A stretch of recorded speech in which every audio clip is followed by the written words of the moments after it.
Hello, my name is Susan Blank, and I'm a doctor who works with the Virginia Department of Health. Thank you for joining me for this learning session, which is part of the Virginia Healthy Hearts Initiative. Today, our topic is label lessons, and we're going to be talking about how to make sense of nutrition labels. Let's get started. When you go to the grocery store these days, the huge number of choices and complex information on the nutrition labels can be a little bit overwhelming, even for someone like me who has experience in this area. So our goal today is going to be to give you some simple tools to help you make sense of the information on the nutrition labels so that you can feel confident making healthy choices for you and your family. We're going to start with a brief introduction, then move on to spend the majority of our time discussing a step-by-step process to read nutrition labels with a focus on choosing foods that are heart healthy. We're going to work through some examples together and then finish by discussing health claims and front of package labeling. By adopting the habit of regularly reading nutrition labels, you can choose foods more wisely and improve your heart health. Nutrition labels can help you in a few different ways. They can help you assess how heart-healthy packaged foods are. They can help you compare products and choose the healthier option. And they can also help you manage total nutrient intake of things like saturated fats, sodium, fiber, and added sugars that are important for heart health. In order to give you the lay of the land before we dive deeper, I want to start by reviewing the layout of a nutrition label. Nutrition labels are standardized and they're divided into a few different sections. The first section that you see at the top is serving information. So this is where you will find the serving size.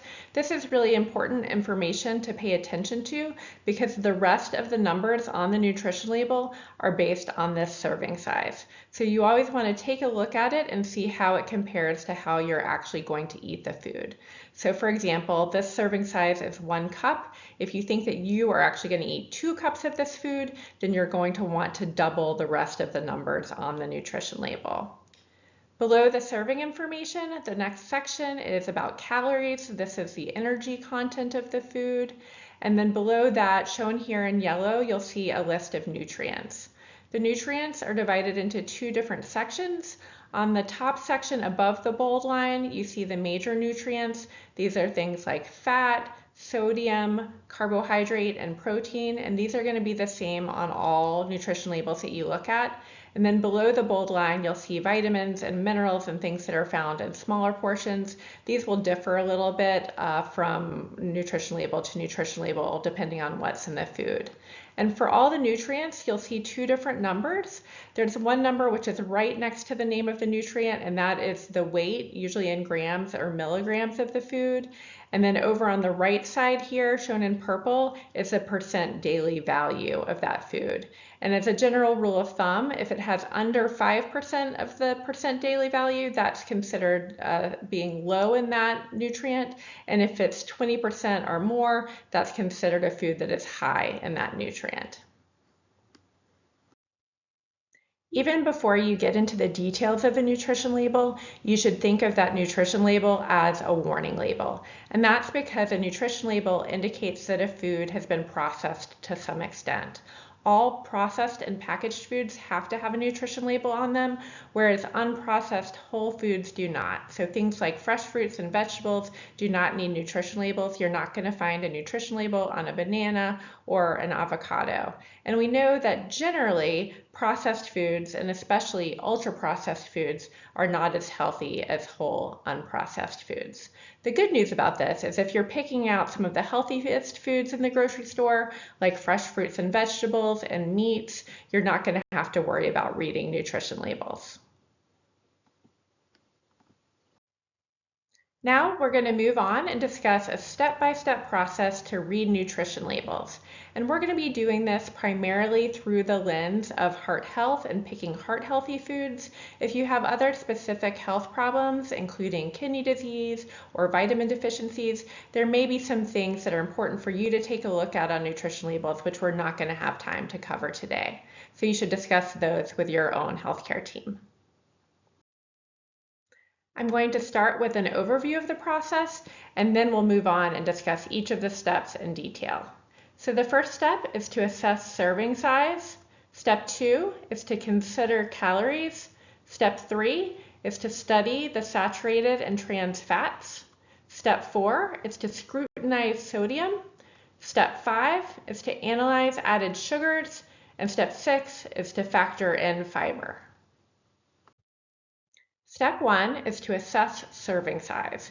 And the serving size is found up at the top of the nutrition label. And what you want to do is you want to compare the serving size to the actual amount that you expect to eat. And once you start to take a look at these, you'll realize that a lot of these serving sizes are surprisingly small. For example, this is a bag of chips, and it says the serving size is about 7 chips. So I don't know about you, but I usually would have a hard time eating just 7 chips. And so what you want to do is you want to scale the rest of the numbers on the nutrition label up or down depending on your actual amount that you're going to eat. So for me, I'd probably say I'd probably eat at least 14 or 15 chips, which would be about twice the serving size. So then when I'm looking at the calories, which are listed here as 140 calories for the 7 chip serving size, I'm going to need to multiply that by 2. So for the amount that I'm actually going to eat, I'm going to get 280 calories, not 140. Step number 2 is consider calories. And the calorie information is going to be found on the nutrition label immediately under the serving size information. A calorie is a unit of energy, so the number of calories listed per serving size gives you an indication of the amount of energy contained in a single serving of that food or drink. You want to assess that number of calories and how it fits in with your overall energy requirements. And energy requirements are highly individualized. They depend on your age, sex, size, activity level, whether you're trying to maintain your weight or maybe lose or gain weight. But in general, most women need between 1,600 and 2,400 calories a day, and most men need between 2,000 and 3,000 calories a day. The balance between calorie intake and calorie burned affects weight. So calories are something that you may want to especially pay attention to if you're interested in modifying your weight, either by losing weight or gaining weight. And we take in calories in the form of food and drinks, and we burn calories in a couple different ways. We burn some energy all day just by virtue of being alive, and then of course we can burn additional calories through physical exercise. So if you are taking in more calories than you're burning, you will gain weight. If you're keeping the calories in and calories out approximately even, you will maintain your weight. And then if you're taking in less calories than you're burning, you will lose weight. The next step, step 2A, is an optional bonus step, which involves converting calories into exercise equivalents. And this isn't something that I would recommend doing for every food, but it is something that I find personally helpful to do when I'm considering eating a food that I would be eating primarily for pleasure and not for nutrition. So maybe a snack food or a dessert. And the idea here is we're going to try to figure out approximately how many minutes of exercise it would take us to burn off the energy contained in that food. A general rule of thumb is that it takes around 30 minutes of moderate walking to burn 100 calories. So we can do a little calculation using the number of calories in the food to figure out how long it would take us to burn off the energy in this food. So you're going to take the total number of calories, you're going to divide that by 100 calories, multiply it by 30 minutes of walking, and that's going to give you the total number of minutes of walking to burn off the calories in that food or drink. As a quick rule of thumb, if you're doing it on a calculator on your phone, for example, you can multiply the number of calories by 0.3, or you can just take a third of the calories if you're doing it in your head, and that will give you a rough idea of the number of minutes it's going to take to burn it off. So for this particular food that we're looking at here, it has 160 calories in a serving. If we do the calculation, we find out that it takes us 48 minutes of walking to burn off the calories that we would take in that food. So sometimes you're going to look at that calculation and you're going to think, yeah, it's worth it, and go for it. Enjoy that food. Just understand the trade-offs that you're making. Other times you may look at it and say, I don't know if it's worth it. Maybe I'll just skip it, or maybe I'll eat a healthier snack like an apple or something like that.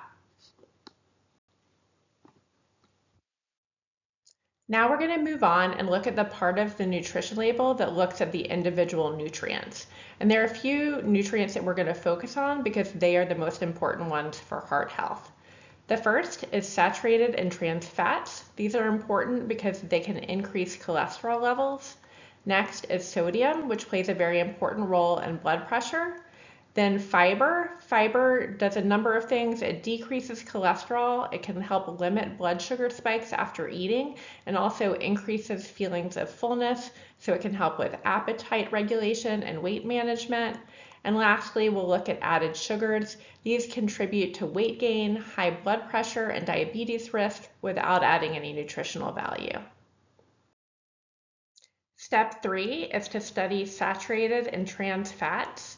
And you'll find these at the top of the nutrition list on the nutrition label. We want to pay attention to these because they can increase the LDL cholesterol, which is sometimes known as the bad cholesterol, and also is known to increase the risk of heart disease. The recommended limits on these for saturated fats, we want to keep them to under 10% of total calories. A good rule of thumb for this is to try to keep the grams of saturated fat to under 20 a day, and that's what the percent daily value is calculated on. For trans fats, we really don't want to get any of these, so what you're going for is 0, and this has gotten a lot easier to do because these have been largely banned from the United States food supply, although they're still allowed in very small amounts. Step 4 is to scrutinize sodium. Sodium is found generally around halfway down the nutrient list. And sodium is important because it plays an important role in regulating blood pressure. So this is something that you may especially want to pay attention to if you have high blood pressure. The recommended limits for sodium for the general population are to keep it under 2,300 milligrams a day, which is the equivalent of around 1 teaspoon of salt. For people with increased cardiovascular risk, including people with high blood pressure, the recommendation is to keep it under 1,500 milligrams a day, which would be under around 3/4 of a teaspoon of salt. Unfortunately, most Americans are going way beyond that, with the average American getting around 3,400 milligrams a day. One important thing to know about sodium is that the percent daily value is based on the general 2,300 milligram target. So if you're trying to keep to the lower 1,500 milligram target, that percent daily value may underestimate how much you're getting in. And we can see that if we look here at this example. So this label is from a can of chicken noodle soup, and it says that the recommended serving size is 1 cup, but there are 2 servings in a container, and if you're eating this for a full meal, you might be eating the full can. It has 2 different lists for the nutrients and calories. This first one is by serving, so for a 1 cup serving, and then the second list over here is for the entire container because they know a lot of people will probably eat it that way. And if you're going to eat the full container for dinner, you can see here that the total amount of sodium that you'd be getting is 1,690 milligrams, which is 73% of the daily value if you're sticking to that 2,300 milligram target. But you can probably tell if you're trying to get that 1,500 milligram target, you've already blown past that target and gotten more than 100% of what you wanted to get that day. Step 5 is to analyze added sugars. The added sugar line is towards the bottom of the nutrient list underneath the total carbohydrate category. And these are sugars that are added during food processing, not naturally occurring sugars like are found in fresh fruit or dairy products. And they're found in a wide variety of processed foods, not just desserts and sweetened beverages where you might expect them, but also things like bread and yogurt and tomato sauce where you might find them more surprising. They contribute to weight gain, blood pressure, and diabetes risk, and they don't add any nutritional value, they just make things taste sweeter. As far as recommended daily limits, the American Heart Association recommends that men keep added sugars to under 9 teaspoons or 36 grams of sugar a day, and women keep it under 6 teaspoons or 25 grams a day. The dietary guidelines for Americans are a little bit more lenient. They recommend that added sugars be kept under 10% of total daily calories. For somebody with a 2,000 calorie a day diet, that would mean keeping it under 12.5 teaspoons a day or 50 grams a day, and that's what the calculated percent daily value that you'll see on the nutrition labels is calculated based on. But no matter what target you use, Americans are eating way more than that limit. The average American is taking in around 17 teaspoons of sugar a day. Step 5A is another optional step, which is to convert grams of added sugars into teaspoons. This is really easy to do, and I find it incredibly helpful to really visualize how much sugar is in something. I have a hard time wrapping my mind around grams of sugar, but it's really easy for me to visualize if I put it into the context of teaspoons. So 4 grams of sugar is the equivalent of 1 teaspoon of sugar. So all that you need to do to convert grams of sugar into teaspoons of sugar is to divide the number of grams of sugar in something by 4. To work through an example of how to do this, here is a label from a 20-ounce bottle of soda. And if we look at the added sugar line, we can see there's 65 grams of sugar, so quite a lot. It's the equivalent of 130% of the daily value. To do the calculation, we take that 65 grams and divide it by 4, and we get 16.25 teaspoons of sugar. And just so that you can see that visually, here is what that looks like. We haven't even included that extra 1/4 of a teaspoon. This is just 16 teaspoons of sugar. And I would bet that there are very few of us who would pour this into a glass and drink it, but there are a lot of us who will think nothing of grabbing a 20-ounce soda and drinking it. So this can be a really helpful exercise to really see how much sugar is in things. If you're shopping with children, I think that this can be a really fun, helpful thing to do with them. They can practice a little bit of math, see how much sugar is really in things, and it can open up some good conversations about making healthy choices at the grocery store. The 6th and final step is to factor in fiber. And fiber is found towards the bottom of the nutrient list along with added sugars under the total carbohydrate category. Fiber is a complex carbohydrate that's not absorbed by the body. Even though it's not absorbed, it still does a lot of wonderful things for us. It decreases cholesterol, limits blood sugar spikes after we eat, and increases feelings of fullness, which can help us regulate our appetite and food intake. It's also really important for bowel regularity and gut health. The recommended daily intake of fiber is between 25 and 30 grams a day.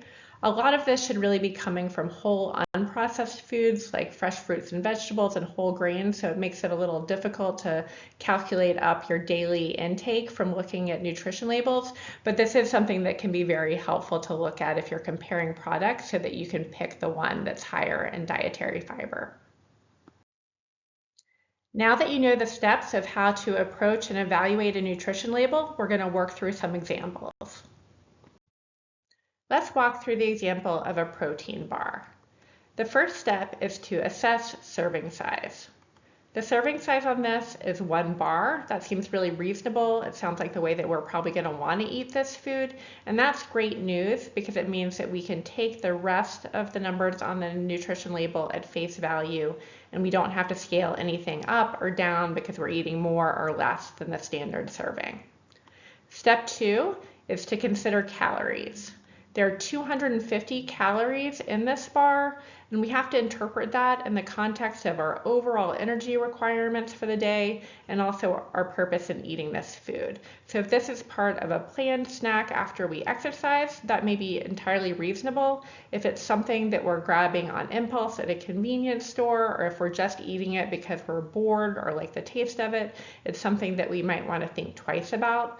And one thing that can help us think through that decision is to convert the calories to exercise equivalents. We do that by multiplying the total number of calories, in this case 250, by our conversion factor, which is 30 minutes of walking per 100 calories, which is the equivalent of multiplying the number of calories by 0.3. And if we do that, we find that it would take 75 minutes of walking to burn off this protein bar. So maybe we want to eat it, or maybe we don't, but this will provide some helpful information for us to make that decision. Step 3 is to study saturated and trans fats. If we look at those, the saturated fat is 2 grams, which is 9% of the percent daily value, and trans fat is 0. Both of those seem pretty reasonable and nothing to worry about. Next, we're going to scrutinize sodium. The sodium is 130 milligrams, which is 6% of the daily value. That seems like we should be able to comfortably fit it into either the 1500 milligram or 2300 milligram daily limit, depending on which one we're using. So that seems fine. Step 5 is to analyze added sugars. If we look at the added sugar line, we can see there's 16 grams of added sugars, which is 32% of the percent daily value. And if we want to, we can convert those grams into teaspoons to get a better sense visually as to how much sugar is actually in the bar. If we do that, we take the 16 grams and we divide it by 4, we get 4 teaspoons of sugar. And that seems like a lot to me. I was picking this out because I thought that it was a healthy snack. I wasn't really thinking that I was going to be eating 4 teaspoons of sugar. So maybe that makes me want to look at other versions of protein bars to see if there might be one that is lower in added sugars, or even to reconsider the snack, and maybe I can come up with a different high protein snack which would be low in sugars. So maybe something like a small handful of nuts, peanut butter on an apple where I'd only be getting natural sugars, maybe some Greek yogurt or a hard-boiled egg, something like that instead. And then step 6 is to factor in fiber. If we look at the fiber line, we're getting 5 grams of fiber, which is 19%, which seems like a nice addition to our diet since fiber is one of the few things that we're actually trying to get more of instead of less of. So overall, this process can help us think through whether this is the best choice for us as a snack. One thing that nutrition labels are especially helpful for is comparing products. We can look at individual nutrients to try to find the product that's lowest in sodium if we're worried about our blood pressure, or sugar if we're worried about our diabetes risk. And we can also look at the overall nutrition label and try to assess which product is more heart healthy. Now we're going to look through an example which compares 3 different popular American breakfast cereals. The first thing that we're going to do, as usual, is to look at the serving size. So the serving size for the first one is 1 cup of cereal, and the serving size for this next one in the middle is 1.5 cups of cereal. Initially, it looks like this one is going to be a bigger serving size, but when we look a little bit closer, we can see that this cereal, the serving size is 41 grams of cereal, and this one is 39 grams of cereal. Since the weight is approximately even, these serving sizes are pretty much the same, and the difference in the cup volume probably has more to do with the size and shape of the flakes. The third cereal, the serving size is 1 1/3 cups, which is 60 grams. That 60 grams is 1.5 times as much as the 40 grams in the other two. So this is going to be a larger serving by weight of cereal, and that's something that we're going to want to keep in mind when we compare them looking at the other numbers. The next thing that we're going to look at is the calories.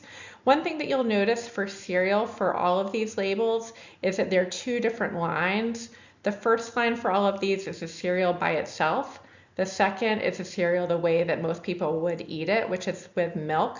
For our purposes, we're just going to look at the cereal by itself so that we can compare just the cereals head to head.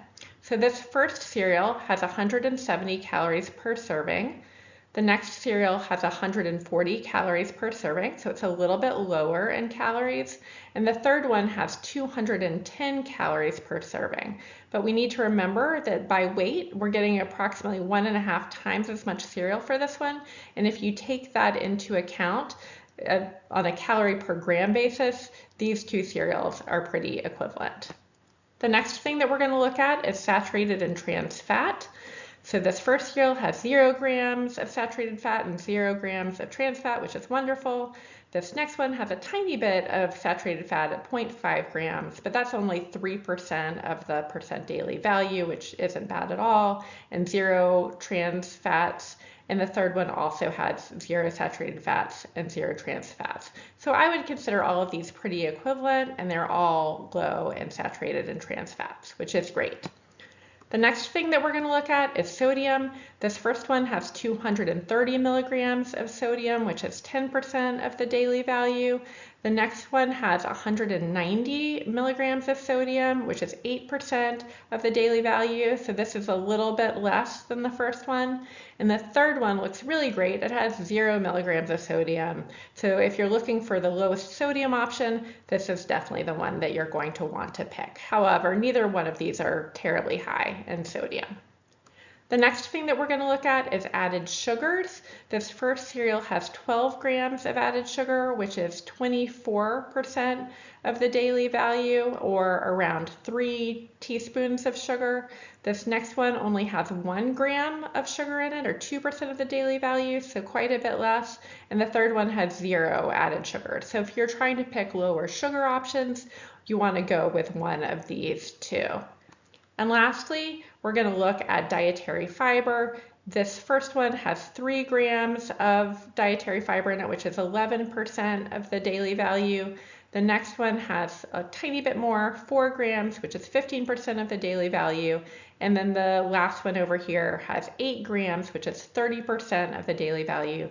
So if you're trying to pick a high fiber choice, this is going to be the one. So you can probably tell overall, this one has the most heart healthy characteristics, and it's the one to go for if that is your primary goal in choosing the cereal. We're going to finish up by talking briefly about health claims and other front of the package labeling. There's some health claims that companies are allowed to put on the front of their package, which are federally regulated by the FDA, so they have a consistent, defined meaning. And for things that we generally want to eat less of, like calories, fat, sodium, and sugar, I've organized the information in this chart. You can see some of the language that's used listed over here on the left. If something says it's free in one of those things, that means it has to have minimal, if any, of that in the product. If something says it's very low in sodium, that means it has to have under 35 milligrams of sodium per serving. If something says it's low in calories, that means it's under 40 calories per serving. If it's low in fat, that means that it's under 3 grams per serving, and that's not just saturated fat, that's total fat. If something is low in sodium, it is under 140 milligrams of sodium per serving. If something says that it is reduced, that means that compared to the regular version of that product, it has to have at least 25% less calories, fat, sodium, or sugar, depending on what you're looking at. And if it's labeled as light, that means for calories that it would be at least 33% fewer calories than the regular version. And for fat, it would have to have at least 50% less fat than the regular version. For things that we want more of instead of less of, like vitamins and minerals and fiber, there's some other terminology that's used that's listed here at the bottom. If something is labeled as being high in, rich in, or an excellent source of something, that means that the product contains at least 20% or more of the daily value per serving. And if it's listed as being a good source of something, or it says it contains or provides something, that means it contains between 10 and 19% of the daily value per serving. So you can see that this can be a useful shortcut if you're comparing products and trying to pick out one which is lower in sodium or fat. There are a couple other shortcuts that you can take if you don't have the time or energy to fully analyze a nutrition label. The first is just to buy more whole unprocessed foods like fresh fruits and vegetables and meats that don't require a nutrition label at all. The next is to look for the American Heart Association heart check symbol that you see there. This is found on products which are certified by the American Heart Association to be heart healthy. The exact parameters differ by different categories of food, but they all have to be low in sodium, low in saturated and trans fats, low in added sugars, and contain additional beneficial ingredients. There's been a recent movement across the globe to add new, simplified front of package nutrition labeling to make this information more user-friendly and to help people make healthy decisions more quickly while they're shopping. You can see here the proposed new American labeling, which you may see rolled out in the next few years if it gets its final approval. This moves a lot of the key information off the back of the package to the front of the package, including the serving size and the amount of saturated fat, sodium, and added sugars in the product. This would just be listed as the percent daily value, and then will also be labeled as being low, medium, or high, with low being 5% or less of the percent daily value, medium being between 6 and 19% of the daily value, and high being more than 20% of the daily value. This is definitely better than what we have now, but it's not as good, in my opinion, as what's going on in a lot of the rest of the world. In Chile and a lot of Latin America, they're using a very simple stop sign system, where if something is high in calories or sugar or sodium or fat, it just gets a simple stop sign shaped label that says exactly that, high in calories. And in France and most of Europe, they're now using something called the Nutri-Score, which is basically a letter grading system, which is also color coordinated using stoplight colors to show how healthy a product is. In summary, by adopting the habit of reading nutrition labels, you can choose foods more wisely and improve the heart health of yourself and your household. Following a set of simple steps that we went over can help you make sense of the information on the nutrition label. And the steps include step 1, assessing serving size, step 2, considering calories, step 3, studying the saturated fats and trans fats, step 4, scrutinizing sodium, step 5, analyzing added sugars, and step 6, factoring in fiber content. This concludes today's learning session. Thank you very much for your time and attention. If you're interested in additional information or resources on heart health, you can go to the VDH website. I've listed the address here along with a QR code that will take you there. Thank you very much and have a wonderful day.